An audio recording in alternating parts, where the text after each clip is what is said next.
అనే ప్లేస్లో జరిగింది. అంటే అతను నేవీలో పనిచేస్తుంటాడు, ఎయిర్ క్రాఫ్ట్ టెక్నీషియన్గా పనిచేస్తున్నాడు, సెంట్రల్ గవర్నమెంట్ జాబు. అమ్మాయి వచ్చేసి టెంపరరీ పంజాబ్ నేషనల్ బ్యాంక్లో జాబ్ చేస్తుంది. ఇంకా పార్ట్ టైం వచ్చేసి తనకి ఈవెంట్స్ ఏవో చేసుకుంటూ ఉంటుంది. అంటే ఇప్పుడు ఇతనేమో ఒక రెస్పాన్సిబుల్ డిపార్ట్మెంట్లో రెస్పాన్సిబుల్ జాబ్లో ఉన్నాడు, సెంట్రల్ గవర్నమెంట్. అంటే అతని వ్యక్తిత్వం గురించి చెప్పాలంటే అతను నార్మల్గా జాబ్ చేసుకుంటూనే నార్మల్ మెంటాలిటీ ఉన్న వ్యక్తి.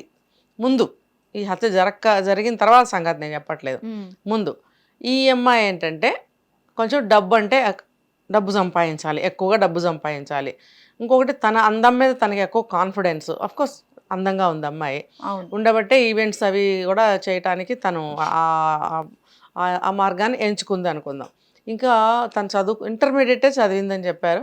పంజాబ్ నేషనల్ బ్యాంక్లో తను టెంపరీ బేస్ మీద, కాంట్రాక్ట్ బేస్ మీద జాబ్ చేస్తుంది. ఏజ్ వచ్చేసి 29-30 అని చెప్తున్నారు. ఓకే, అంటే నాకు ఇప్పుడు ఓవరాల్గా అర్థమైంది ఏంటంటే ఎవరైనా సాధారణంగా అందంగా ఉంటే వాళ్ళకి ఆత్మవిశ్వాసం ఎక్కువే ఉంటుంది. నేను ఇంత అందంగా ఉన్నాను కదా, నేను అది చేయొచ్చు, ఇది చేయొచ్చు, డబ్బు సంపాదించాలి, మంచి యవ్వనంలో ఉన్నప్పుడే మంచిగా అన్ని డబ్బు సంపాదించుకోవాలి అనేది ఉంటుంది. అట్ ద సేమ్ టైం వాళ్ళకి ఇంకా కోరికలు కూడా ఉంటుంటాయి. ఎవరన్నా నన్ను లవ్ చేస్తారా, నేను ఎవరన్నా లవ్ చేయాలా, ఆ యాంగిల్ కూడా ఉంటుంది. అంతేగాని క్యారెక్టర్ తప్పు, గుణవంతరాలు కాదు, బ్యాడ్ మనస్తత్వం గల అమ్మాయి మనం చెప్పలేం. ప్రతి వ్యక్తికి కొన్ని ఆశలు ఉంటాయి, కొన్ని కోరికలు ఉంటాయి. అది ఎటు మనము ఆ దారి మంచి అంటే ఆ పాత్ మనం ఎంచుకునేటప్పుడు అది ఎటువంటిది అని ఎంచుకుని వెళ్ళడం అనేది మంచి పద్ధతి. అంతేగాని ఇప్పుడు డేటింగ్ యాప్స్ ద్వారా వీళ్ళు పరిచయం అయ్యి 21లో అని చెప్తున్నారు, కోవిడ్ వచ్చినప్పుడు. అప్పుడు ఆ యాప్ ద్వారా పరిచయం అయినప్పుడు పరిచయం ఊరికే అవుతారమ్మా. దాన్ని ఓపెన్ చేసి మనం సెర్చ్ చేస్తే ఎవరన్నా అందులో దొరికినప్పుడు కదా వీళ్ళు కమిట్ అవుతారు స్నేహం చేయటానికి. మరి కావాలని వీళ్ళు అందులో ఇద్దరు అందులో సెర్చ్ చేయబట్టే ఇద్దరు ఒకరికొకరు దొరికారు. ఇప్పుడు ఈ అమ్మాయి ఎందుకు సెర్చ్ చేయాలి? నువ్వు అంటే దీనికి దానికి ముడి పెట్టలేము. డబ్బు సంపాదనకి, డబ్బు అంటే బాగా ఎక్కువ సంపాదించాలి అనే ఒక ఆశకి ఒక అబ్బాయితో డేటింగ్ చేయకూడదు అనే దానికి సంబంధం లేదు. కానీ ఇంకో యాంగిల్లో చూస్తే సంబంధం ఉంది.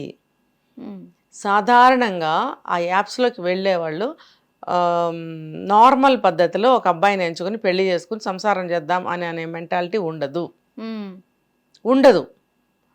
ఇందులో మళ్ళీ ఒకటి ఎంజాయ్ చేద్దాము, అంటే నాకు ఇష్టమైన వ్యక్తితో నేను ఎంజాయ్ చేద్దాము, నా అందం ఎందుకు వృధా అవ్వాలి, ఒక మంచి అబ్బాయిని, అందగాడిని, లేకపోతే తనకి మనసుకి మ్యాచ్ అయిన అబ్బాయినితో మనం కొన్నాళ్ళు రిలేషన్లో ఉందాం, బాగుంటే పెళ్లి చేసుకుందాం, లేకపోతే వదిలేద్దాం అనే పద్ధతిలో ఉంటారు. ఈ పెళ్లి చేసుకుందాం అనే రెండో కేటగిరీకి చాలా తక్కువ పర్సంటేజ్ వస్తారు. చాలా అంటే చాలా ఎక్కువ శాతం ఏంటంటే అట్లా డేటింగ్లో ఉండేసి కొన్నాళ్ళు అంటే ఇంట్లో పెళ్లి చేసుకోమని ఒత్తిడి చేస్తున్నారనుకో, ఇప్పుడే పెళ్ళి ఏంటి, నేను ఇంకా సంపాదించాలి, అచీవ్ అవ్వాలి, నా కాళ్ళ మీద నేను ఉంచోవాలి, ఏవేవో చెప్తారు గోల్స్. చెప్పినప్పుడు ఈ లోపల వాళ్ళ ఆలోచనలు కానీ, వాళ్ళ అందం కానీ, వాళ్ళ వయసు కానీ, వాళ్ళని పెడుతున్నటువంటి ఆ క్రమంలో అంటే హార్మోన్స్ వాళ్ళని డిస్టర్బ్ చేస్తూ ఉంటాయి. అలాగే వాళ్ళ కోరికలు, వాళ్ళ వయసు, వాళ్ళ ఆలోచనలు ఇవన్నీ వాళ్ళని డిస్టర్బ్ చేస్తూ ఉంటాయి అన్నమాట. కాబట్టి ఏం చేస్తారు, ఎవరితోనో రిలేషన్లో ఉంటారు కొంతకాలం. అంటే పెళ్లి చేసుకోకుండానే వీళ్ళకి ఒక తోడు కోరికలన్నీ తీరిపోవడం ఇప్పుడు ఎక్కువగా జరుగుతుంది. అది దానికోసం వీళ్ళు డేటింగ్ చేస్తే ఎవరిని పడితే వాళ్ళని చేస్తే వాళ్ళ బయోడేటాలు మనకేం తెలియవు కదా. ఈ యాప్స్ అనేవి ఉంటే యాప్స్ ద్వారా వాళ్ళ అవతల వాళ్ళ బయోడేటా మొత్తం మనం తెలుసుకోవచ్చు. తర్వాత వాళ్ళు కలిసి మాట్లాడుకున్నప్పుడు వాళ్ళ అభిరుచులు, ఆలోచనలు కలిసినప్పుడు కూడా వాళ్ళ సంపాదన సౌండ్ ఎలా ఉంది అనేది కూడా తెలుస్తుంది ఆటోమేటిక్గా. వాళ్ళ ఆస్తిపాస్తులు ఎంతో కూడా తెలుస్తాయి. వాళ్ళ సిబ్లింగ్స్ ఎంతమంది, అంటే రేపొద్దున ఆస్తుల పంపకాలు జరగడానికి ఏమన్నా సిబ్లింగ్స్ ఉన్నారా లేదా, తల్లిదండ్రులు ఉన్నారా, ఉంటే ఏ ఏజ్లో ఉన్నారు, వాళ్ళకి ఆస్తిపాస్తులు ఎన్ని ఉన్నాయి, ఇవన్నీ కనుక్కోవడానికి కూడా వీళ్ళకి ఇదొక అవకాశం. అంటే ఏంటంటే డేటింగ్లో ఉన్న వాళ్ళు కూడా ఊరికి నేను డేటింగ్ చేయట్లేదు, ఇవి కూడా కనుక్కుంటున్నారు. కనుక్కున్నప్పుడు వీళ్ళకి ఏమనిపిస్తుంది, ఆ డబ్బు సంపాదించవచ్చు మన వీళ్ళ ద్వారా. ఇది ఒక దుర్మార్గమైన ఆలోచన డేటింగ్లో వస్తుంది ఈ మధ్య. అసలు దాని అర్థమే మార్చేస్తున్నారు. డేటింగ్ అనేది ఏదో ఒక ఉద్దేశంతో, ఆ ఉద్దేశం ఇప్పుడు మారిపోతుంది. కాబట్టి ఏదో పెళ్లి కొడుకుని ఎంచుకున్నట్టు ఇక్కడ కూడా అన్నీ బాగా కనుక్కొని, అంటే ఒక అమ్మాయిని నేను అనటం లేదు, అబ్బాయిని కూడా వీళ్ళిద్దరూ మ్యాచ్ అయినప్పుడు డేటింగ్ స్టార్ట్ చేస్తారు. ఇష్టమైన రోజులు ఉంటారు. కుదిరితే మరీ బాగా ప్రేమ ముదిరితే ఇంకా బాగుంది మనకి పెళ్లి చేసుకుందాం అంటే చాలా తక్కువ పర్సంటేజ్ చేసుకుంటున్నారు. లేదు మిగిలిన వాళ్ళు యాజ్ పర్ అగ్రిమెంట్ విడిపోతున్నారు. ఇన్ బిట్వీన్ ఏమవుతుందంటే ఏదో ఒక ఖర్చులు చూపించి, ఖర్చులు అంటే ఏంటి, లగ్జూరియస్గా ఎంజాయ్ చేయటం, దానివల్ల ఖర్చు అవుతుంది. ఎక్కువ శాతం అబ్బాయిలే ఖర్చు పెడతారు కదా. ఇంకా డబ్బులు ఇచ్చే వ్యవహారం చేశారు వీళ్ళు. డబ్బులు ఇచ్చుకోవడం ఎందుకు? నువ్వేమన్నా వ్యభిచారివా? నువ్వు ఇష్టపడి నువ్వు డేటింగ్ చేయాలని నిర్ణయించుకున్నావు అబ్బాయితో, అబ్బాయి కూడా నిర్ణయించుకున్నాడు. మళ్ళీ మధ్యలో డబ్బులు ఇచ్చే వ్యవహారం ఎందుకు స్టార్ట్ అయింది? ఈ అబ్బాయి డబ్బులు ఇస్తున్నాడు అంటే అమ్మాయి డబ్బులు డిమాండ్ చేస్తుంది అని ఆ అబ్బాయి చెప్తున్నాడు. డబ్బులు డిమాండ్ ఎందుకు చేస్తున్నావు? నువ్వు ఇష్టపడి నువ్వు డేటింగ్ చేసినప్పుడు డబ్బులు ప్రసక్తి ఎందుకు వచ్చింది అక్కడ? నువ్వు సంపాదిస్తున్నావు కదా నీ అవసరాలని. కానీ ఇంకొక అర్థం కూడా ఈ మధ్య కాలంలో అర్థాలు మార్చేసినప్పుడు కొత్త అర్థం ఏంటంటే, నువ్వు నాకేమిస్తావు, నేను నీకేమిస్తాను అంటే నీ నుంచి నాకేం దొరుకుతుంది, నీ నుంచి నాకేం దొరుకుతుంది, ఇద్దరు ఒకరికొకళ్ళు అలా అనుకోవడం వల్ల ఈ డేటింగ్ యొక్క ఉద్దేశం కూడా మారిపోతుంది. కాబట్టి అర్థాలు మార్చేసిన తర్వాత నేరాలు జరుగుతున్నాయి. ఇది కూడా అందులో ఒకటి. కాబట్టి ఇతను డబ్బు ఇవ్వడం అనేది ఇస్తున్నాడు, ఆ అమ్మాయి కూడా డిమాండ్ చేయటం అనేది మొదలుపెట్టింది. అక్కడ స్టార్ట్ అయింది వీళ్ళకి. సరే కొంతకాలం బాగానే ఉంది, ఇస్తున్నాడు, ఎందుకంటే బ్యాచిలర్ సంపాదిస్తున్నాడు, ఎక్కడో ఉద్యోగాలు ఉంటాయి, సెంట్రల్ గవర్నమెంట్ అంటే మారుతూ ఉంటారు, ట్రాన్స్ఫర్స్ ఉంటాయి, ఒక దగ్గర ఉండటానికి లేదు. తల్లిదండ్రులు వీళ్ళకి ఆరా తీసి ఏం చేస్తున్నావు సంపాదన అని అడిగేంత ఇది ఉండదు. ఎంతో కొంత ఇంటికి పంపిస్తూ ఉంటారు, మిగిలింది అంతగా పెద్దగా అడగరు. ఏమో రేపు పొద్దున్న పెళ్లి చేసుకునే అబ్బాయి కొంచెం సేవింగ్స్ ఉండాలి అనుకుంటారు, సాధారణంగా అడగరు. మరి ఈ అబ్బాయి డబ్బుని ఇలా దుర్వినియోగం చేస్తున్నాడని వాళ్ళకే తెలియదు. కొంతకాలం బాగానే ఉంది పెళ్లి చేసుకునే ఈ అబ్బాయికి పెళ్ళి అయ్యే వరకు. అయితే వీళ్ళు పెళ్లి చేసుకునే ఉద్దేశం అప్పట్లో లేదు. ఒకవేళ ఉందేమో మనకు తెలియదు, తెర మీదకి రాలేదు. అయితే తల్లిదండ్రులు చూసిన అమ్మాయిని పెళ్లి చేసుకున్నాడు. ఇది ఒక పెద్ద రాంగ్ స్టెప్ ఇక్కడ. అంటే నువ్వు అంత ఇష్టపడినప్పుడు, ప్రేమించుకున్నావు అని కూడా ఒక మాట వాడారు, అంత ఇష్టపడినప్పుడు ప్రేమించుకున్నావు అని అన్నప్పుడు ఆ అమ్మాయిని ఇద్దరు కలిసి మంచి మాటలు మాట్లాడుకుని సరే మనం పెళ్లి వైపు దీన్ని తిప్పుదాం, మలుపు తిప్పుదాం, చేసుకుందాం అనుకుంటే బాగుండేది. అక్కడ అలా కాదు, నువ్వు పెళ్లికి పనికిరావు అని డిసైడ్ చేయటమేగా నేను చేసుకోను అంటే అదొక అవమానమే ఆడపిల్లకి. అదే అబ్బాయికన్నా అవమానమే. వాడుకుని వదిలేసే వస్తువులాగానే నేను నీకు కనిపించాననే భావన కూడా మనిషిని కృంగదీస్తుంది. అందులో నుంచి ఒక కసి, కోపం, ఆవేశం, పగ, ప్రతీకారాలకు కూడా దారితీస్తాయి. ఎవరిలోనైనా దారి తీయచ్చు అది. సో ఏదేమైనా వాళ్ళు అక్కడ డ్రాప్ అయిపోయారు. తర్వాత ఈ అబ్బాయి వేరే పెళ్లి చేసుకున్న తర్వాత ఇద్దరు పిల్లలని చెప్తున్నారు ఇప్పటికొచ్చి. ఒక పాపే జస్ట్ డెలివరీ అయింది వైఫ్ అని చెప్తున్నారు. ఏదేమైనా 2 సంవత్సరాలు అయిపోయినట్టుంది మ్యారేజ్ అయ్యి, 24లోనో ఎప్పుడో మ్యారేజ్ అయింది అంటున్నారు. అయిపోయిన తర్వాత కూడా వీళ్ళు మళ్ళీ కలుస్తున్నారు అనేది ఇప్పుడు మనకి అర్థమైంది వచ్చిన న్యూస్ని బట్టి. నువ్వు ఆ అమ్మాయిని పెళ్లి చేసుకోవద్దనే నువ్వు వదిలేసినప్పుడు, నువ్వు ఒక అమ్మాయిని ఇంకో కొత్త అమ్మాయిని పెళ్లి చేసుకున్నప్పుడు నువ్వు ఆల్రెడీ ఈ అమ్మాయిని మోసం చేస్తున్నావు. నువ్వు ఇప్పుడు పెళ్లి చేసుకున్న అమ్మాయిని మోసమే చేస్తున్నావు కదా. ఇక్కడ నువ్వు కట్ చేసుకున్నప్పుడు కట్ చేసుకోవాలి. ఆ అమ్మాయి అవసరానికి వచ్చింది, నువ్వు అవసరానికి వెళ్ళావు, కాబట్టి ఇద్దరు కూడా ఆ రిలేషన్ అక్కడ కట్ చేసుకోవాలి. చేసుకుని నువ్వు ఇంకో పెళ్లి చేసుకో, నేను ఇంకో పెళ్లి చేసుకో, మన ఇద్దరు దారులు వేరని వచ్చేయాలి. అలా కాకుండా ఈ అబ్బాయి ఏం చేసి మళ్ళీ స్టార్ట్ చేశాడని చెప్తున్నారు. ఇప్పుడు భార్య మ్యారేజ్ అయిన తర్వాత ప్రెగ్నెన్సీ వచ్చింది, ఆమె డెలివరీకి వెళ్ళింది, దట్టు 2 ఇయర్లీగా వెళ్ళింది. 2 ఇయర్లీగా పుట్టింటికి వెళ్ళింది డెలివరీ కోసం అని.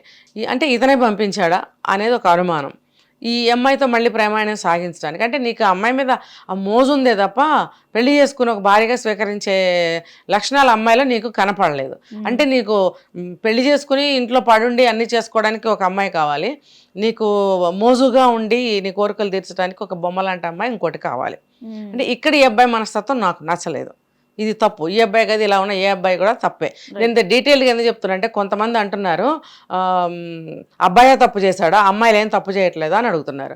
అమ్మాయిలే తప్పు చేస్తారా, అబ్బాయిలు ఏం తప్పులు చేయట్లేదా అని కొంతమంది అడుగుతున్నారు. అంటే ఇక్కడ ఇలాంటి విషయాల్లో అందరూ జ్ఞానులే, ప్రజలందరూ జ్ఞానులే. ఇది ఒక మర్డర్ జరిగింది అంటే వన్ సైడ్ తప్పు ఉంటుందా అనేది ఆలోచించకుండా ఇలాంటి ప్రశ్నలు వేయకూడదు. సో నేను అందుకని ఇంత డీటెయిల్గా చెప్తున్నాను. ఆ అబ్బాయి అలా చేశాడు. చేసినప్పుడు ఈ అమ్మాయికి కూడా కొద్ది రోజులకి ఏమనిపిస్తుంది తెలుసా, నన్ను వాడుకుంటున్నాడు తప్ప నేను అంతకుమించి అతను మనసులో గొప్ప స్థానం నాకంటూ ఏమీ లేదు అనేది ఒక బాధాకరమైన భావన అమ్మాయికి వస్తుంది. వచ్చినప్పుడు ఆ అమ్మాయి ఎటువంటి అమ్మాయి అయినా సరే ఒక స్త్రీ మనస్తత్వంగా బాధపడుతుంది. రెండోది ఏంటంటే, ఆ అమ్మాయి కొంచెం డబ్బు ఆశ ఉందని మనం చెప్పుకున్నాం కదా. అంటే నేను జనరల్గా నా అనాలిసిస్ ప్రకారం నేను చెప్తున్నాను. లేకపోతే ఇప్పటికొచ్చి అబ్బాయిని డబ్బు డిమాండ్ చేస్తుందని అబ్బాయి తన స్టేట్మెంట్లో పదే పదే చెప్తున్నాడు. ఇప్పుడు ఒక ఇద్దరు వ్యక్తుల మధ్యన కక్షలు ఎందుకు వస్తాయి? నువ్వు అవునంటావు, నేను కాదంటాను, నువ్వు ఇవ్వు అంటావు, నేను ఇవ్వను అంటాను.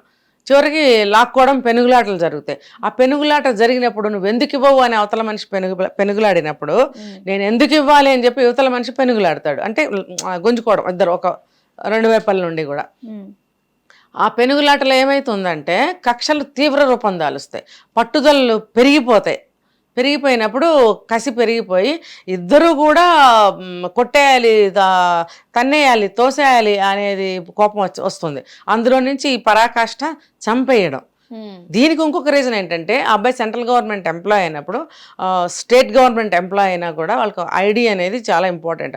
ఆ ఐడి అనేది పోకూడదు. అది పోయింది అని అంటే జాబ్లోంచి తీసేస్తారు. ఐడి ఈజ్ వెరీ ఇంపార్టెంట్ అటువంటి జాబ్స్. అందులోకి అతను నేవల్ వర్క్ చేస్తున్నాడు టెక్నీషియన్గా. మరి చేస్తున్నప్పుడు ఐడి వెరీ ఇంపార్టెంట్, అతనికి చాలా ప్రమాదం ఐడి పోతే. సో ఆ ఐడి తీసుకుని బ్లాక్మెయిల్ చేస్తుంది అని చెప్పాడు. అంటే నాకు డబ్బు ఇవ్వు, డబ్బు ఎందుకు ఇవ్వవు అని ఐడి లాక్కున్నట్టు.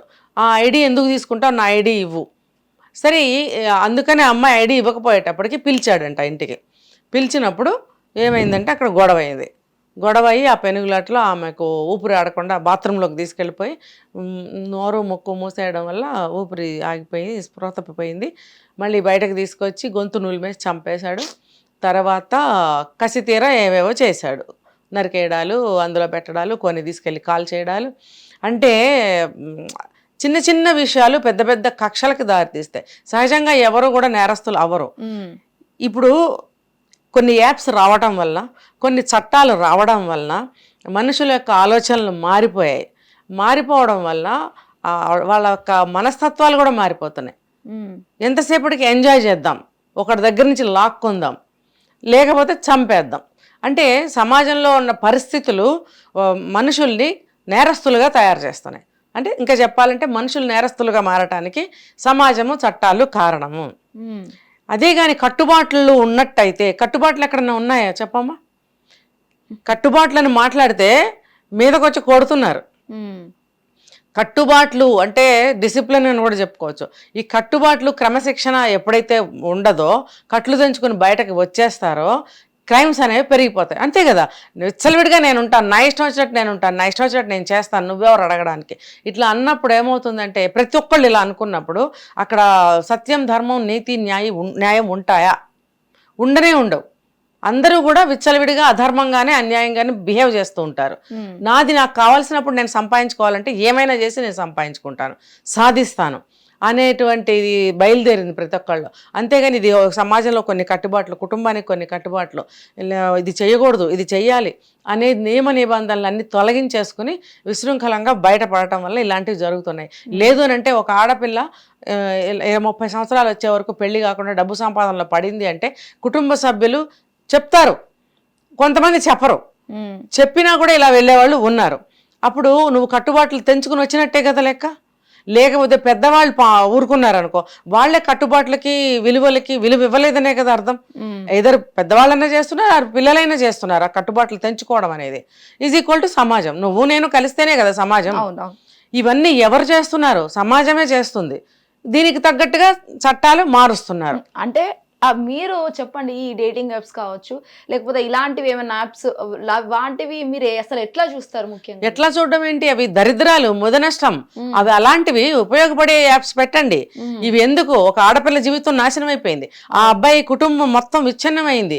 ఇప్పుడు ఆ అబ్బాయి 2వ నిమిషంలోనే వాళ్ళ ఫ్రెండ్ వెళ్ళి లొంగిపోమన్నాడు, మంచి సలహా ఇచ్చాడు, వచ్చి లొంగిపోయి ఉన్నట్టు చెప్పేస్తున్నాడు.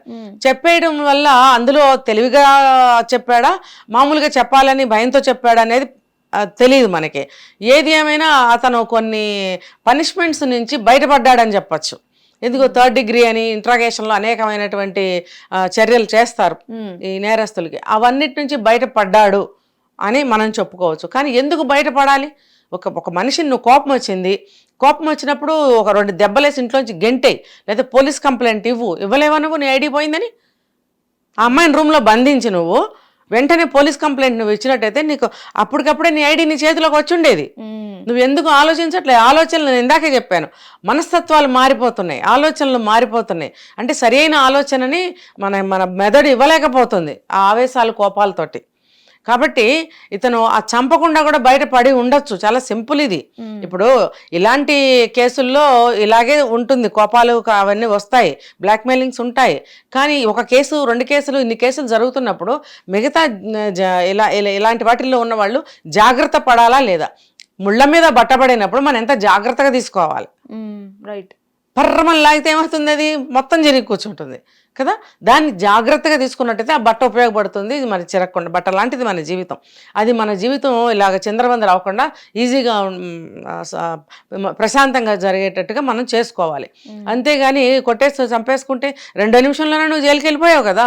ఇప్పుడు నీకు పుట్టిన బిడ్డ, నీ భార్య, నీ తల్లిదండ్రులు, అసలు ఎవరి ముందన్నా నువ్వు తలెత్తుకోగలవా? సమాజం సంగతి పక్కన పెడదాం. సమాజం అనేది కొంచెం బయటది. ఇంట్లో నీ తండ్రి ముందు, తల్లి ముందు, తోడబుట్టిన వాళ్ళ ముందు, అరే నువ్వు జీవితాంతం నీ చెయ్యి పట్టుకుని నడుస్తాను అని నువ్వు వాగ్దానం చేసావు, పెళ్లి మంత్రాలు చదివినడివి. ఆ సంవత్సరం 2 ఏళ్ళు కాకుండానే ఆ భార్యకి నువ్వేం సమాధానం చెప్తావు? ఆ పుట్టిన బిడ్డ తండ్రి ఎవరంటే ఆ పిల్ల రేపు ఏం చెప్పుకుంటుంది? నువ్వు ఉండవు, ఇక్కడ ఉండవు. ఖచ్చితంగా నిన్ను ఊరన్నా తీస్తారు, ఎవజ్జీవన్నా వేస్తారు. నిన్ను ఆ పిల్ల జీవితంలో చూసే ఛాన్స్ నీకు ఉండదు. ఒకవేళ చూసినా నిన్ను ఏమని చూస్తుంది ఆ పిల్ల? ఒక ఆడపిల్లకి అన్యాయం చేసినాడు నా తండ్రి అని తెలిస్తే వస్తుంది మొహం మీద.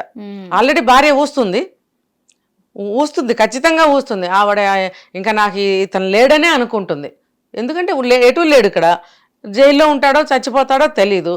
కాబట్టి ఆ మనసులో ఆ స్థానం అనేది ఆమెకు చెరిగిపోయింది. ఇప్పుడు వీళ్ళిద్దరిని తల్లి కూతుళ్ళని ఎవరు పెంచి పోషించాలి జీవితకాలం? ఎంత ఎంత దుర్మార్గం, ఎంత అనాథలను చేసి పడేసేవాళ్ళని నువ్వు. నీ అవివేకమా, నీ అనాలోచితమా, నీ ఆవేశమా, నీ కోపమా, పగ, ప్రతీకారమా, ఏంటిదంతా? అంటే మేడం ఇక్కడ తను చనిపోయింది, ఓకే, ఈయన జైలుకి వెళ్తున్నాడు. బట్ తన భార్య బిడ్డల అసలు అది ఊహించుకుంటేనే తనకు ఏ తప్పు చేయకుండా శిక్ష. అది కదా, ఎంత అన్యాయం అయిపోయారు అసలు. ఆ పుట్టిన బిడ్డకి నాన్న అంటే తెలియదు కదా. ఎప్పుడైనా నీ నాన్న ఈయన అని ఫోటో కూడా చూపించదు ఆవిడ చూడదు, ఆ పాపకి చూపించదు. ఎందుకంటే మరకలు పట్టిన జీవితం అన్నమాట. ఎట్లా అంటే ముందే ఆ పిల్లని మీరు ఇలా చేస్తున్నారా? నేను ఆ పిల్లని అనట్లా, వీడిని అంటున్నా. ఎవరైతే రవీంద్ర అనేవాడు ఉన్నాడో వాడి జీవితం మరకలు పట్టిన జీవితం. వాడికి ఉంటాడా ఊడతాడా మనకు తెలియదు, బ్రతికుంటాడా పోతాడా అనేది కూడా తెలియదు. కానీ సమాజంలో ప్రజలందరినీ నేను అడుగుతున్నాను, మరి ఆ పాప జీవితం ఏంటో చెప్పండి. విమర్శించడానికి ముందొస్తారు కానీ ఆ పాప జీవితానికి చేయూత ఇస్తారు ఎవరన్నా? ఆ పాపను ఎంత జాగ్రత్తగా ఆ తల్లి పెంచాలి. ఆ అమ్మాయి వయసు కూడా ఎంత చిన్నదే అయి ఉంటుంది. ఆమెకు సమాజంలో ఆ పాపను పెట్టుకుని ఎలా బ్రతకాలో తెలుస్తుందా? ఆమెకి చేయూతనిస్తారా? మంచి సలహాలు ఇస్తారా మీరు? ఒక అన్నదమ్ములుగా, ఒక బాబాయిగా, ఒక మేనమామగా, ఒక తాతగా ఏ మగాడన్నా ప్రవర్తిస్తున్నాడా? వాళ్ళు ఈ మృగారణ్యంలో ఎలా బ్రతకాలి? కామెంట్స్ చేయడం కాదు, విమర్శించడం కాదు, వాళ్ళ జీవితం ఎలా వీడు చేసిన దుర్మార్గానికి. అలాంటప్పుడు నువ్వు ఇలానే డేటింగ్స్ చేసుకుంటూ బ్రతకపోయినావా? నీకు మోజులు కావాలి, నీకు మోజులు తీరటానికి తెచ్చుకో. ఒక అమ్మాయిని పెళ్లి చేసుకుని ఒక ఆడపిల్లకి మళ్ళీ జన్మనివ్వడం అవసరమా? ఏమైపోవాలి వాళ్ళందరూ? కాబట్టి ప్రజలు ఎప్పుడు కూడా వంకర టెంకర ప్రశ్నలు, వంకర టెంకర కామెంట్స్ చెయ్యకండి. మీరు కూడా కుటుంబ జీవనం గడుపుతున్న వాళ్ళే కాబట్టి సరిగ్గా ఆలోచించండి. ఏదైనా సజెషన్స్ ఉంటే ఇవ్వండి, మళ్ళీ మేము ఇంకొక వీడియో చేయడానికి అవకాశం ఉంటుంది. సమాజం అంటే ఎవరూ కాదు, మనం నువ్వు నేను కలిస్తే సమాజమే. నీకు నాకు కూడా వర్తిస్తుంది ఇది. ఇప్పుడు నువ్వు మంచి చేయకపోయినా చెడు చేయకు అని అంటారు, అలా ఉండాలి మనం, అంతే కదా. అంతే, విమర్శలకి ముందు వచ్చేయకండి, దానివల్ల ప్రయోజనం ఏమీ లేదు. ఇప్పుడు ఆ పుట్టిన పాపకి తల్లికి ఏం సమాధానం చెప్తారు? ఎటువంటి సహాయం ఇస్తారు? తల 1000 రూపాయలు ఇస్తే సరిపోతుందా? ఏమన్నా బికారులా డబ్బులు తీసుకోవడానికి? జీవితం నిండు జీవితం, ఒక తోడు లేని జీవితం, ఒక తండ్రి లేని జీవితం, ఒక భర్త లేని జీవితం, ఒక 25 ఏళ్ళు ఉంటాయేమో ఆ అమ్మాయికి. మళ్ళీ పుట్టింది ఒక ఆడపిల్ల, తనని తను సేవ్ చేసుకుంటుందా, ప్రొటెక్ట్ చేసుకుంటుందా? ఆ పుట్టిన పాపకి ప్రొటెక్షన్ ఇవ్వగలదా తను? ఇలా అన్యాయం అయిపోయిన అమ్మాయిలు ఎంతమంది ఉన్నారో తెలుసా? నా క్లయింట్సే ఉన్నారు. ప్రతిసారి నెలకు ఒక్కసారి నాకు టచ్లో ఉంటారు. ఫర్దర్గా మేము ఎట్లా స్టెప్ తీసుకోవాలి మేడం గారు అని నన్ను సలహాలు అడుగుతూ స్టెప్స్ వేసుకుని వెళ్తున్న అమ్మాయిలు ఉన్నారు క్లయింట్స్ నాకు. మనం బాగుందాం బై, నా ఇంట్లో నేను బాగుంటాను, నీ ఇంట్లో నువ్వు బాగుండు, పక్కింటి వాళ్ళు బాగుండండి, ఈ పక్కింటి వాళ్ళు బాగుండండి. ఇదే సమాజం. అందరూ బాగుంటే సమాజం ఎందుకు చెడిపోయింది? బాగుపడుతుంది. మనం ఇలా అనుకుని వాళ్ళని చూసి మనం చూసి వాళ్ళు ఇలా మారిపోవడం వల్లే సమాజం చెడిపోయిందని చెప్పుకుంటున్నాం. మనం అవకాశాలు ఇస్తున్నాం అమ్మాయిల్ని బాగా వెళ్ళండి అని చెప్పి.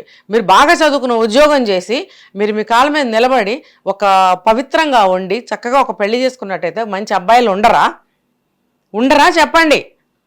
మనం యాప్లు చేసుకుని డేటింగ్లు చేసుకుని నలుగురు ముగ్గురు ఒకళ్ళతోటి తర్వాత వచ్చి ఒక మంచి అబ్బాయి కావాలంటే వాడికి ఏదో రోజు ఇలాంటి విషయాలు బయటపడి తర్వాత పెళ్ళైన తర్వాత అనుమానాలు బయలుదేరుతాయి, కొట్టుకుంటారు, తన్నుకుంటారు, విడిపోతారు, లేదా చంపుకుంటారు.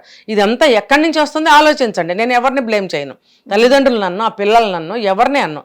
తప్పు ఎవరిదో ప్రతి కుటుంబం వేసుకోండి ప్రశ్న. ప్రతి ఒక్క కుటుంబంలో ఈ ప్రశ్న వేసుకుంటే మీ అబ్బాయి కానీ మీ అమ్మాయి కానీ చెడిపోదు, = సమాజం చెడిపోదు. ఇంకా చెప్పుకుంటూ పోతే సాయంత్రం అవుతుంది దీనికి. Right, thank you so much madam. Right.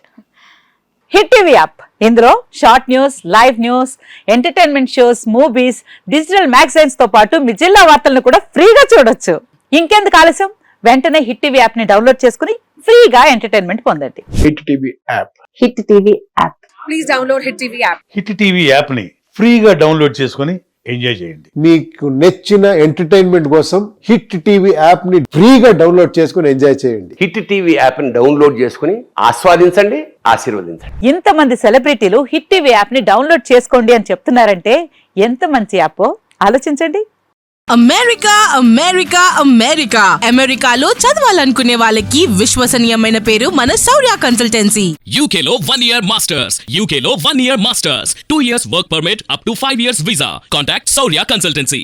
Contact 89851 89851.